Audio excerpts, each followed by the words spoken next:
Tokkummaa Yaa'ilmaanii Oromoo tokkummaa tokkummaa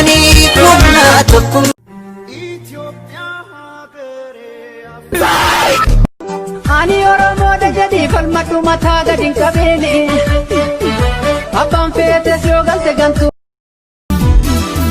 Mediko gattaime ija keessa silala akka ajaa'iba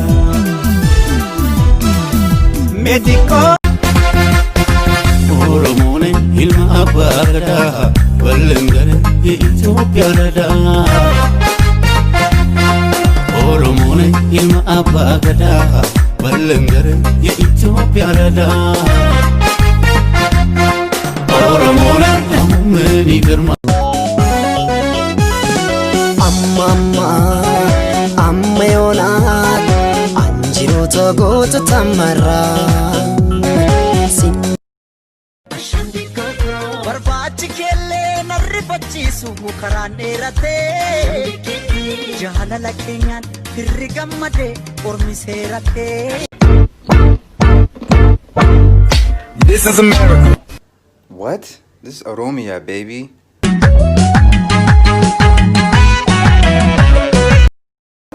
Ya la salase baeti ya la salase baeti ya la salase baeti Put a finger down if you know Hachaloo and Essa music. Sabbontu Oromoo jaalalleetu faaya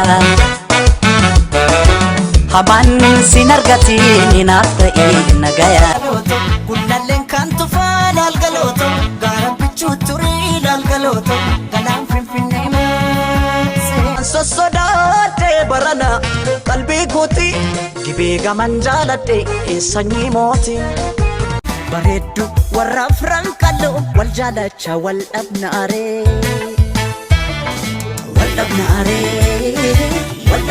Kootu dikkitti kootiin si beekanii Kootu dikkitti anaan si beekanii Jirra bullee barii arguuf garaa nu bal'isee yaanuyi yaa waa irraanfachuu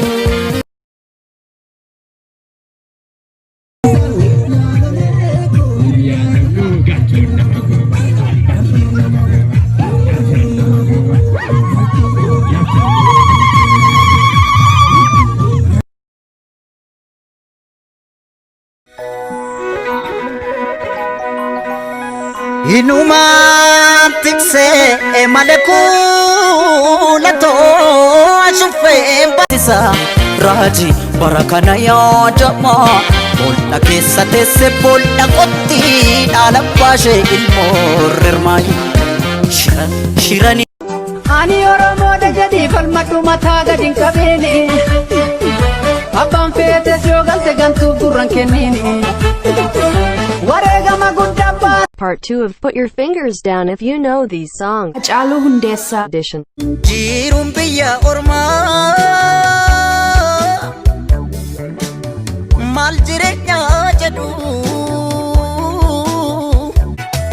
si jajuun koo si malee jechuun waanan si jaalluufi waanan si bareefi waan kiyya taateefi Akkaan ishee jaallu kana godhee keessa Oromummaa isheetiin hankanumaan ibsa Sabboontu Oromoo jaalalleetu faaya Subirraa jalqabee salaanillee shanii Kootu dikkitti kootiin si beekanii Kootu dikkitti anaan Put a finger down if you know these songs. Oromo Edition. Laalgalooto gullalleen kan tufaa laalgalooto gaara bichuu turii laalgalooto galaan finfinnee maasee Namshi sawa yakbareetu idireera Amma yoonaan anjiroota goota tamarraa sinna miidhee Ana bara wajjin godanem Ijolummaadhaan kan wal jaalannem Urtutiidhaan irraanfatte barree ana bara I love you forever. Antala Oromoo sanyii koo bishaan caalaa na barbaachista. Beekaman jaaladhe sanyii mootii.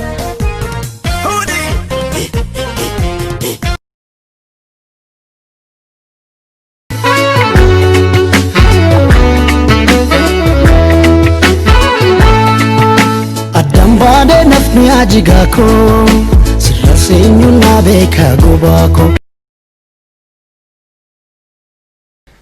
10 fingers down Oromo edition. Put a finger down if you speak Oromo. Put a finger down if you have a lot of cousins. Put a finger down if your parents ever called you Maratha or Maratu. Put a finger down if your parents been yelling over the phone. Put a finger down if you left the house smelling like spices. Put a finger down if your parents force you to study doctor or lawyer. Put a finger down if you have Oromo flag at home. Put a finger down if you've been to Oromia. Put a finger down if your parents has thrown a shoe at you. Put a finger down if your parents drink tea or coffee with every meal.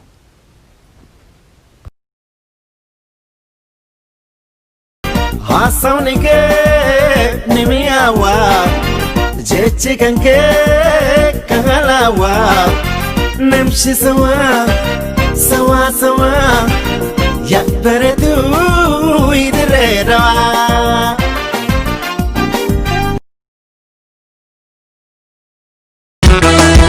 Ana kulagaan jaalala bifaafi bareedina hundumayyuu taala akkaan ishee jaalu kana godhee keessa oromummaa isheetiin hankanumaan ibsa. Sabboontu Oromoo jaalalleetu faaya hamaan sin argatiin inaaf ta'ii nagaya. Sabboontu Oromoo jaalalleetu faaya hamaan sin argatiin naaf ta'ii nagaya.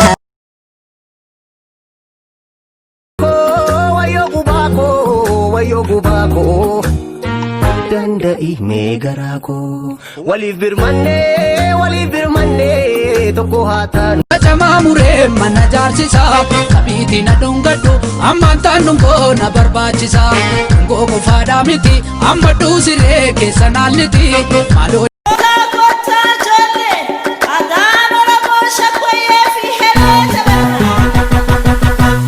Shake